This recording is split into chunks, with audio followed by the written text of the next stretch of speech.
जय Hind everyone. Very good afternoon to all of you. वैसे मुझे नहीं पता कि ये वीडियो आप कब देख रहे हो, लेकिन जब मैं इसको रिकॉर्ड कर रहा हूँ तो it's afternoon. So I wish you all a very good afternoon और may be a very good evening. दोस्तों, ये जो वीडियो है ना, ये बहुत इंपॉर्टेंट वीडियो है।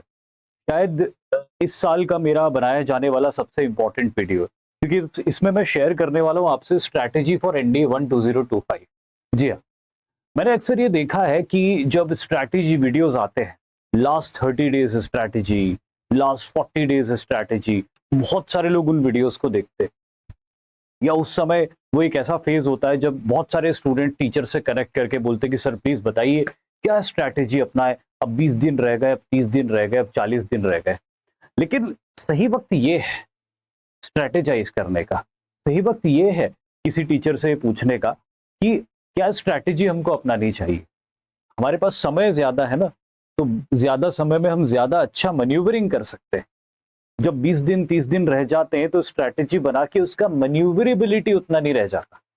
तो इसीलिए ये वीडियो मैंने कहा कि मेरा शायद इस सेशन का बनाया जाने वाला सबसे इंपॉर्टेंट वीडियो है, जिसके अंदर मैं आपके साथ शेयर करूंगा, आपको रेकमेंड करूंगा एक स्ट्रैटेजी जो आप फॉलो कर सकते हो और उस स्ट्रैटेजी के इर्द गिर्द अपनी एक खुद की रणनीति बना सकते हो। यानी कि मेरे रेकमेंडेशन के इर्द गिर्द अपनी खुद की रणनीति बनाओ। ऐसा नहीं कि जो मैंने बोल दिया वो वर्ड टू वर्ड फॉलो करना है।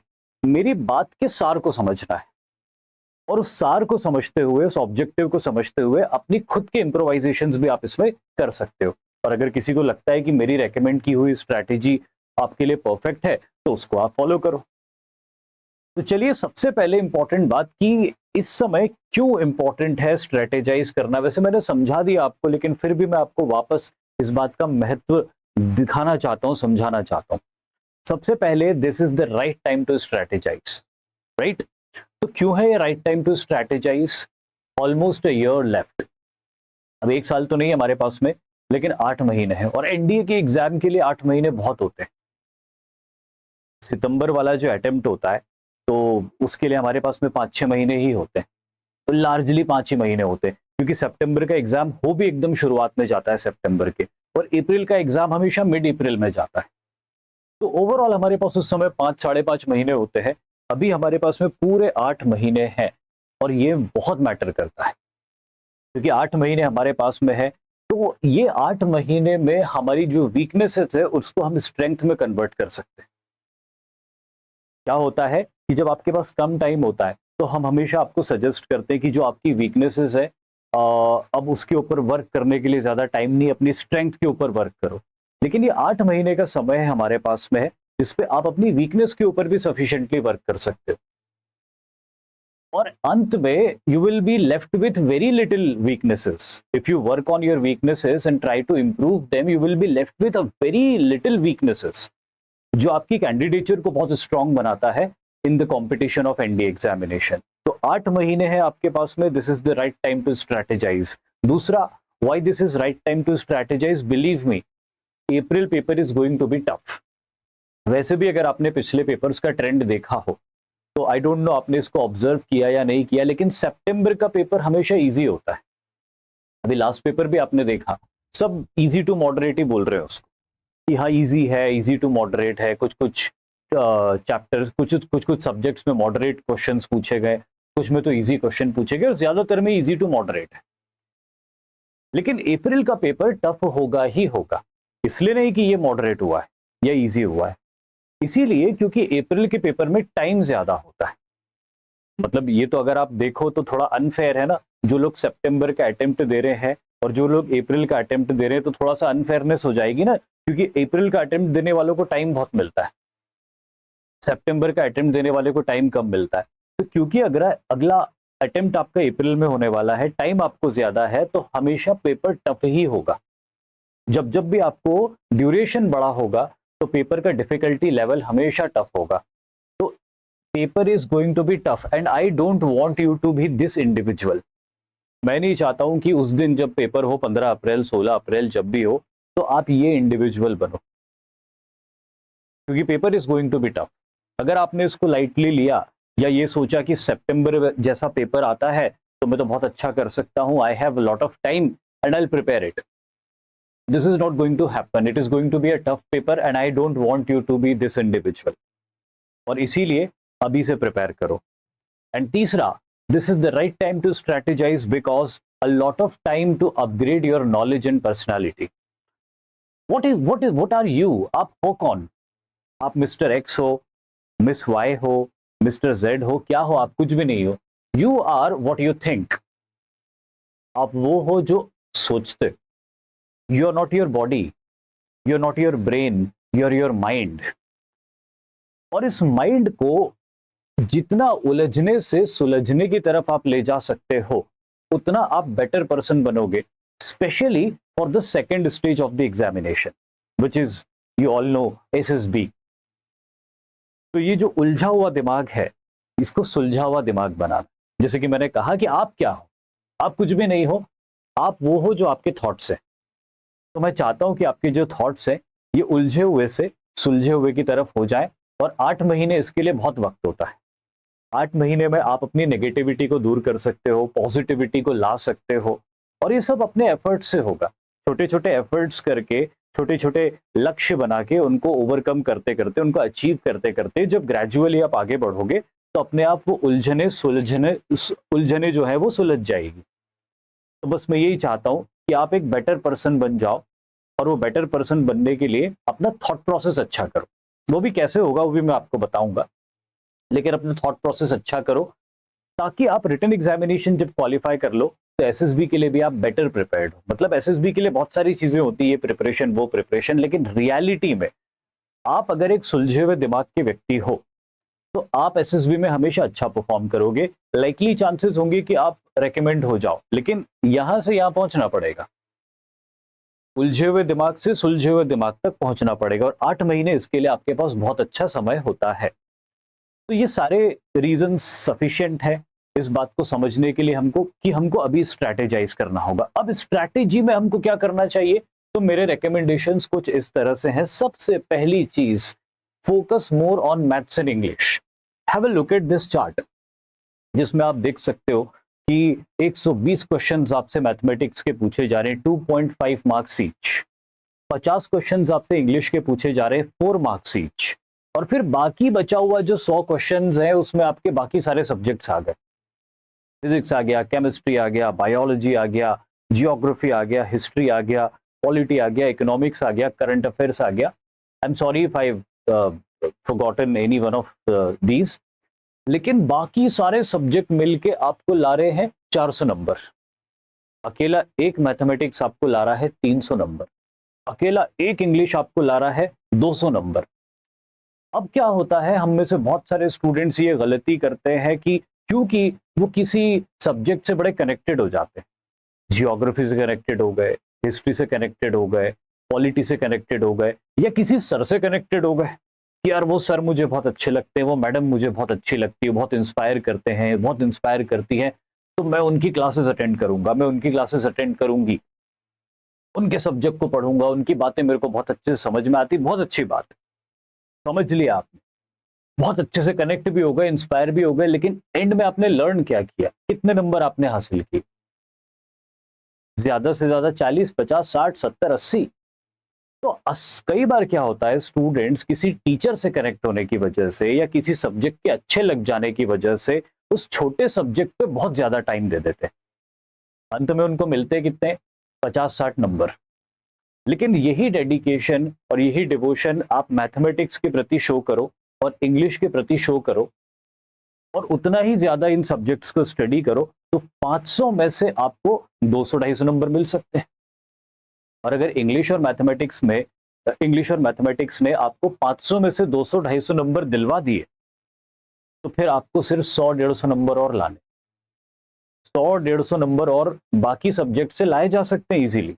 उनको सिर्फ रेगुलरली क्लासेस अटेंड करके, कोई एक्स्ट्रा स्टडीज करने की जरूरत नहीं, सिर्फ रेगुलर क्लासेस अटेंड करो और अपने हाथ से नोट्स बनाओ। बाकी ज्यादातर समय अपना इंग्लिश और मैथ्स को दो, अगर आपको ये रिटन एग्जामिनेशन क्वालिफाई करनी है तो। बाकी सब्जेक्ट्स को छोड़ना नहीं है, लेकिन उसमें डूब नहीं जाना है।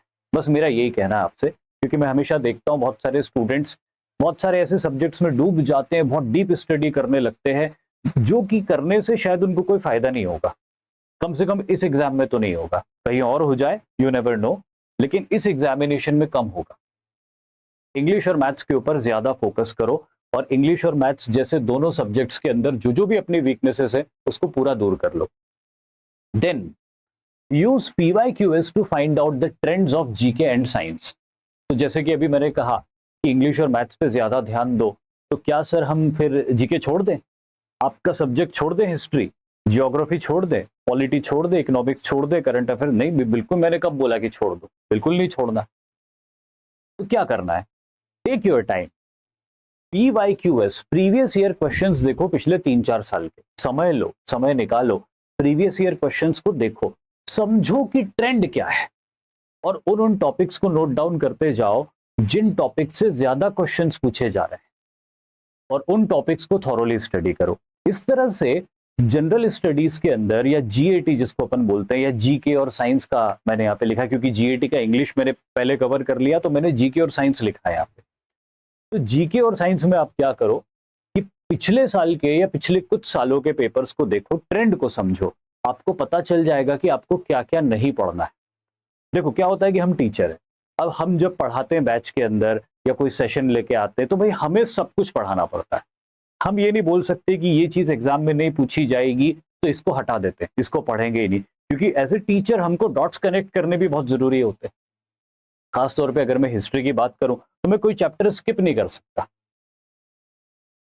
क्योंकि मुझे डॉट्स कनेक्ट करना बहुत जरूरी है। लेकिन एज ए स्टूडेंट आप प्रीवियस ईयर्स के पेपर्स का ट्रेंड देखते हुए ये समझ सकते हो कि सर जो पढ़ा रहे हैं उसमें कौन से टॉपिक को अपने को ज्यादा पढ़ना है। तो इस तरह से आपका जो अपने लेवल पे स्टडी होता है ना, उसमें आपके एफर्ट्स बहुत कम हो जाते हैं, और कम एफर्ट्स के साथ ज्यादा अच्छा स्कोर कर सकते हो। I hope you got it. I hope कि आपको ये बात समझ में आई होगी। तो सारे जीके के पेपर्स में और साइंस के पेपर्स में ट्रेंड देखो, और उस ट्रेंड के हिसाब से टॉपिक्स पढ़ो हर सब्जेक्ट के, तो एफर्ट कम लगाना पड़ेगा और नंबर ज्यादा से ज्यादा एक्वायर कर पाओगे वहां से। And then read books with various kinds to enhance the knowledge. मैं हमेशा कहता हूं सबको कि किताबें पढ़ो। किताबें मतलब सिर्फ NCERT की किताबें या NDA CDS के लिए कोई किताबें आप लेके आए हो मार्केट से, उसकी बात नहीं कर रहा हूं। कुछ ऐसी किताबें जो विविध सब्जेक्ट्स के ऊपर। इससे क्या होता है, 2-3 चीजें होती। सबसे पहला आपका नॉलेज बढ़ता है, दूसरा आपका सेंटेंस फ्रेमिंग अच्छा होता है, मतलब ऑब्वियसली आपको किताबें इंग्लिश में ही लानी। अब नॉलेज जब आपका बढ़ता है अलग अलग फील्ड का, तो आपकी पर्सनालिटी डाइवर्स होती जाती है। बहुत सारी चीजें जो आपके दिमाग में उलझी हुई होती है, पता नहीं कब किसी किताब में किसी कहानी को पढ़ के वो सुलझ जाती। वो जो मैंने 2 दिमाग दिखाए थे ना, उलझा हुआ और सुलझा हुआ, तो उसमें उलझने से सुलझने की प्रक्रिया में ये किताबें आपको बहुत हेल्प करेगी। फिर सवाल आता है कि सर कैसी किताबें लेके आए? देखो बहुत सारी किताबें, मैंने कुछ सजेशंस दिए, आपकी अपनी चॉइसेस भी हो सकती है।